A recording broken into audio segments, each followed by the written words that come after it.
cette initiative propose de s'affranchir des pesticides de synthèse et que les pesticides de synthèse, c'est-à-dire les pesticides qui sont des molécules créées par l'homme et qui n'existent pas dans la nature.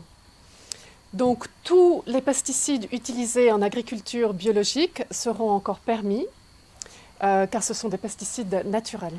Dans notre pays, on ne produit pas assez pour nourrir notre population. On parle du taux d'autoapprovisionnement. C'est les calories qu'on produit en Suisse par rapport à celles qu'on consomme. Et on a un taux d'autoapprovisionnement qui est à peu près de 60% actuellement. Donc 40% de la nourriture, on doit l'importer. On l'importe d'Europe, on l'importe des pays voisins, on l'importe d'Amérique du Sud. Et cette initiative, en supprimant les pesticides de synthèse, va avoir un effet sur la production. Et on estime que la baisse de la production correspondrait à peu près à un tiers. Donc on tomberait dans un taux d'autoapprovisionnement de 40%. Et ça, si on veut avoir un État souverain, ça nous pose d'énormes problèmes.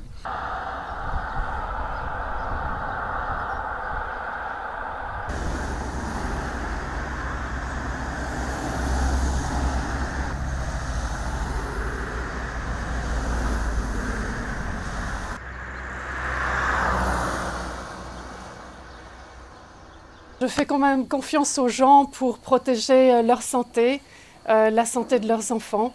Il y a des centaines, même des milliers d'études scientifiques indépendantes qui viennent des universités du monde entier et qui montrent que c'est très toxique pour la santé. Donc je leur fais confiance de penser à leurs enfants, à leurs petits-enfants et à ce qu'on leur transmet. C'est une question de patrimoine, de transmission de patrimoine. Il faut que ça soit fait d'une manière responsable. Il faut savoir qu'en Suisse, pour qu'une initiative soit acceptée, il faut que la majorité de la population le décide. Et comme on est un État fédéral, il faut aussi que la majorité des cantons le décident.